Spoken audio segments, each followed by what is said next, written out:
Hi everybody, this is my second vlog, I guess I could say, regarding my progress with the CHEK2 mutation. First, I think I have to apologize. I've heard that several of you thought that I had just had surgery this past Friday when I posted on Facebook. I did not have surgery. The doctor's office just happens to be at St. Luke's Hospital. There's a big professional building right next to it, which is where the doctor is. So, sorry, my bad. I didn't think it was that vague of a post, but apparently I've been getting lots of get well soon comments. So, I have not had any surgery yet. I'm just still in the options exploring stage.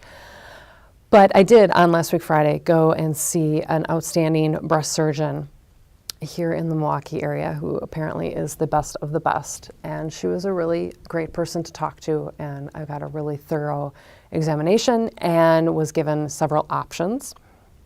The first option I've been given, which is pretty much mandatory for me, is to be getting yearly mammograms and yearly MRIs, alternating with each one of them every 6 months. So I have an MRI scheduled in December, and then based on those results, I will probably have a mammogram in May and keep going with that regimen until either cancer is found or I do something in the following steps.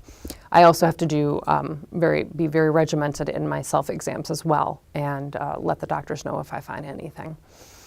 The next option I've been given that I could take if I choose would be a hormone treatment or hormone therapy. There's a medication called tamoxifen, for those of you that are familiar with some of the medications that are used with cancer prevention.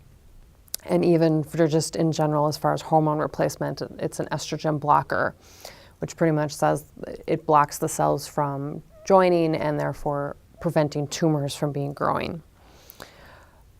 Positive thing is that it can prevent my risk or bring my risk down by about 50%. The negative is that I can only take it for 5 years.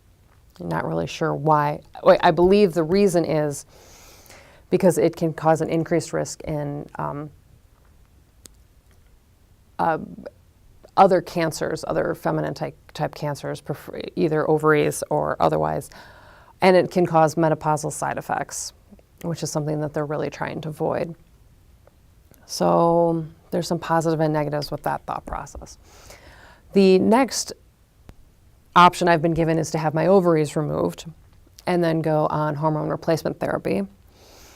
I find that rather ironic, and whatever gods above that you believe in, I think they're probably laughing at me, because some of you may know that I had endometriosis very young and had a hysterectomy at 20. And part of the plan for that hysterectomy was to make sure that they saved my ovaries so that I wouldn't go into menopause at such a young age because of the negative effects of bone health and things like that. And now here I am again facing possibly having my ovaries removed. Ironic, I believe. The hormone replacement therapy again would be estrogen, and then again also breast maintenance on that. Positive, negatives. I haven't necessarily had the best of luck with any kind of hormonal treatment, from birth control to shots while I was going through my endometriosis treatment. I did not have the best of luck with any kind of hormonal treatment. So that's kind of where that is. The next and final option is to have a selective mastectomy, which the doctor said is an option for me if I choose.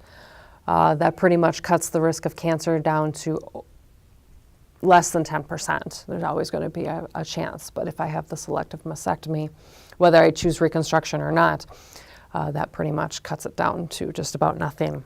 And then I wouldn't have to be doing mammograms, I wouldn't have to do MRIs, because that would pretty much take care of it. So that's kind of where I'm at as far as options. I have chosen to do a little bit more exploring and meeting with some more doctors. I actually have an appointment with a gastroenterologist next week to focus on the colon aspect of this gene mutation. And then the following week, I have made an appointment with a plastic surgeon who specifically focuses on working with women such as myself who may be looking at a mastectomy either because they have been diagnosed with cancer or are facing a very high risk of being diagnosed with breast cancer. So those are my next steps. And again, I apologize for the confusion. I didn't mean to everybody think that I was having surgery. I'm really trying to take this at my own pace and really gather all information before I make final decisions. But I want to thank everybody for all your support and all the positive information that everybody's been giving me. Some of your stories have been incredibly helpful, and the information you're providing has been fantastic. So I will update you guys as I know more. Thanks.